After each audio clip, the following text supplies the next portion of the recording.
to make ourselves fully detached sa mga material things na nakikita natin sa paligid natin o sa mga living things sa paligid natin, kagaya ng mga tao, hayop, bagay. Kailangan po natin magkaroon ng mind over body sa sarili natin. Mataas po yung percentage ng mind natin. Dahil kaya po diktahan ng mind natin yung katawan natin. What we think, kung ano yung iniisip natin, mararamdaman po natin. Dahil through our mind, we can visualize the event.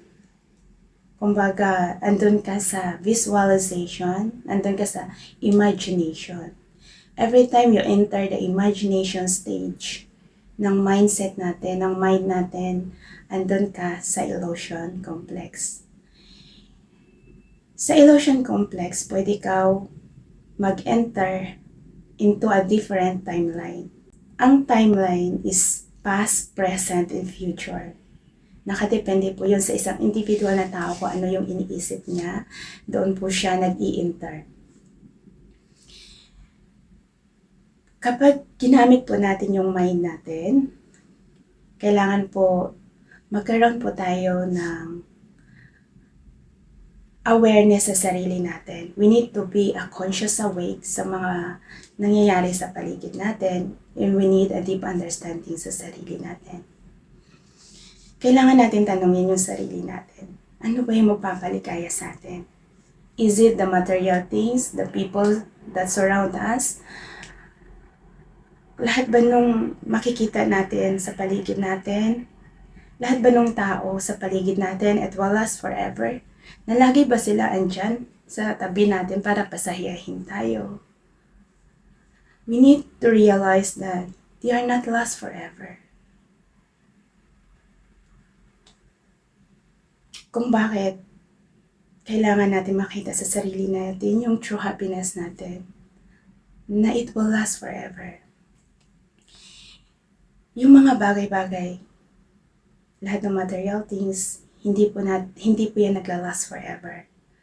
We need to understand that after years, lahat ng naipundar natin ng mga material things, mga investment natin, we don't know if we live 100 years of life or more than of that. So after of our death of our physical body, the property is not belong to us already.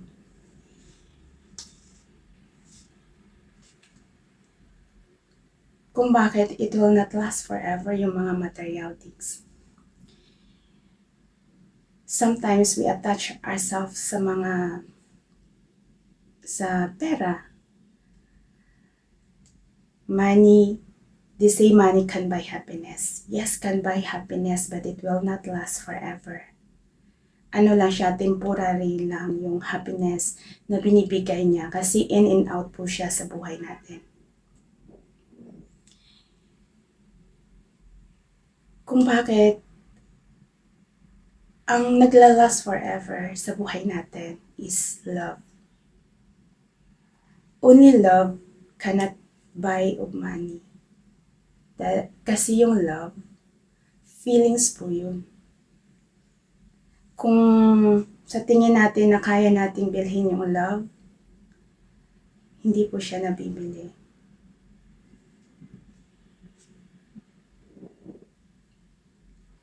Dahil once na binili mo yung love, darating yung araw mawawala din yun. Dahil fake yun na love. But if a real love na nanggaling talaga siya sa puso natin, it's all about feelings. Hindi mo siya makikita, but kaya mo siyang mararamdaman. So, I want to share with you kung bakit love yung naglalast forever. Through our mind over body, always create a miracle in our life. Dahil po, pag nasa state of visualization tayo, pag nasa peace of mind tayo, makakapag-visualize tayo ng mga images Nakadepende po sa atin kung ano yung i-visualize natin. Each visualization, isang event po yan. Kung ano yung nabi-visualize mo, may feelings po yan. Dahil kapag nasa peace of mind tayo at nag-visualize tayo ng mga happy thoughts o there is something event, may feelings po yan. Magkakaroon lang po tayo ng happy feelings o happy thoughts kapag nagkaroon na po tayo ng proper healing sa sarili natin. Kung natutunan na po natin i-release yung mga past trauma natin sa buhay natin, that's the time we can create happy thoughts in our life.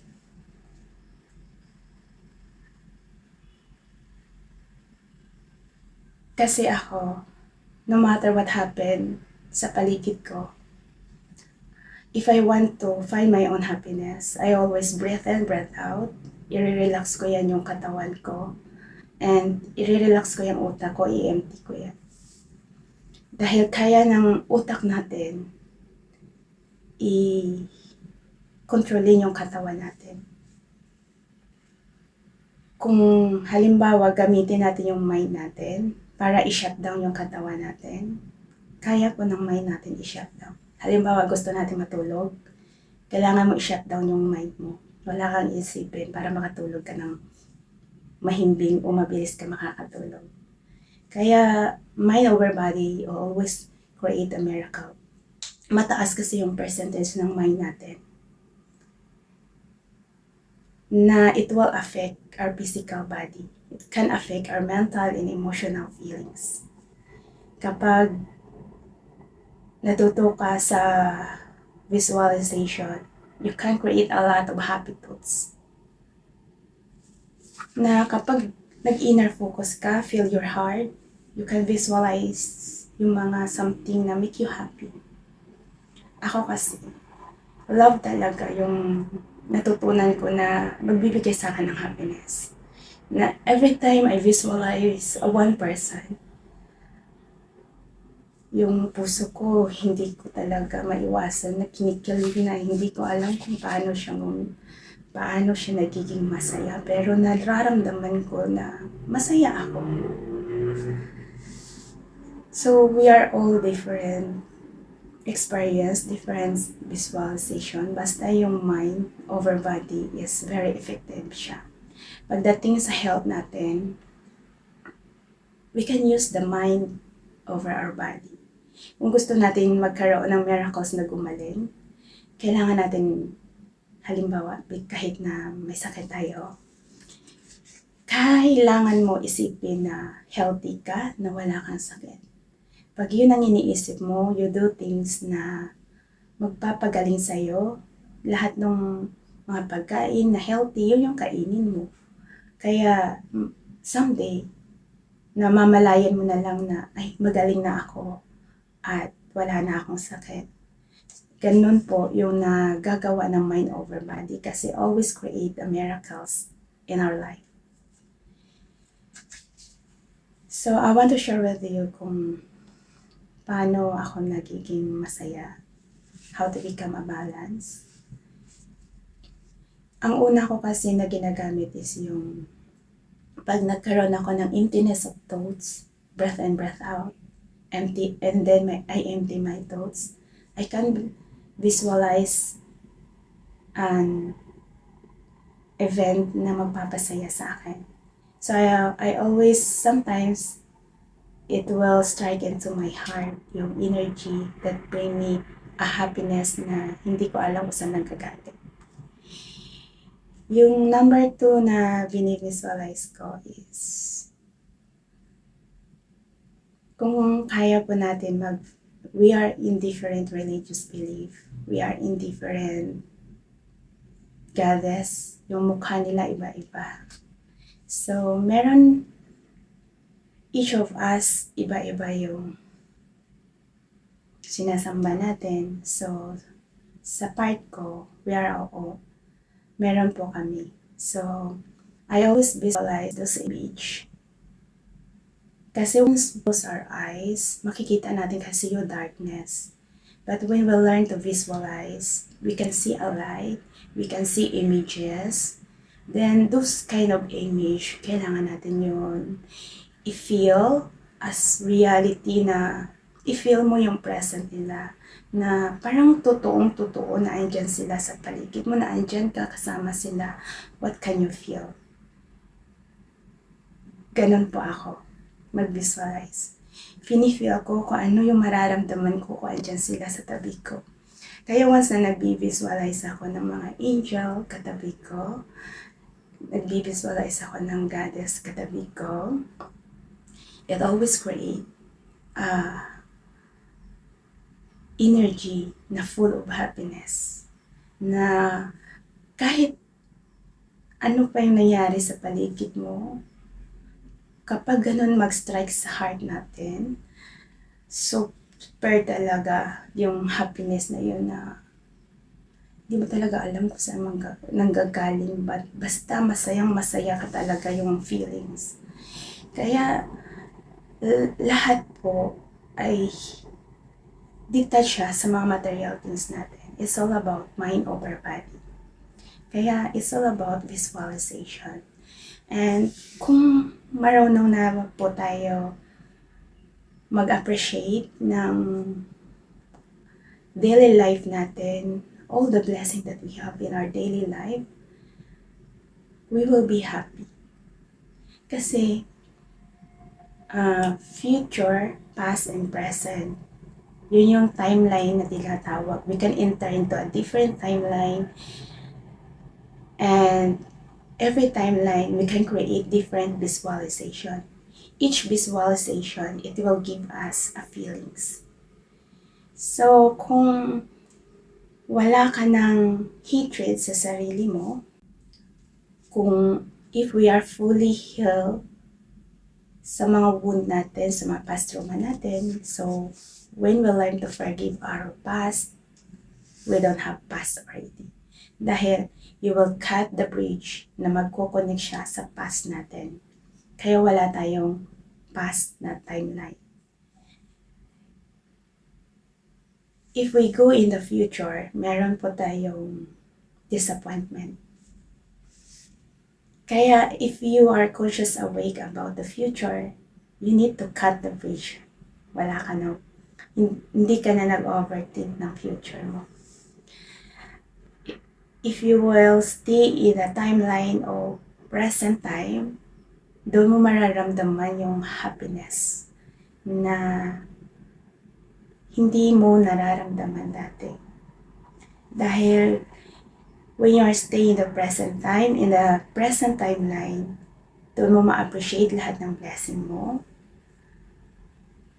Lahat ng meron ka sa araw na yun. Well, lahat talaga yung ma-appreciate mo talaga yun. Tapos andun ka sa stage o mindset na parang playful ka. Ang pagiging playful ay maihahambing natin sa bata. Ang bata, pag binigyan mo siya ng candy, kahit candy lang, tuwang-tuwa na siya and appreciate niya yung binibigay sa kanya. Kapag ang bata ay inaway mo, andun siya sa state na nagagalit siya, but it will not last forever yung tampo niya. Ang bata,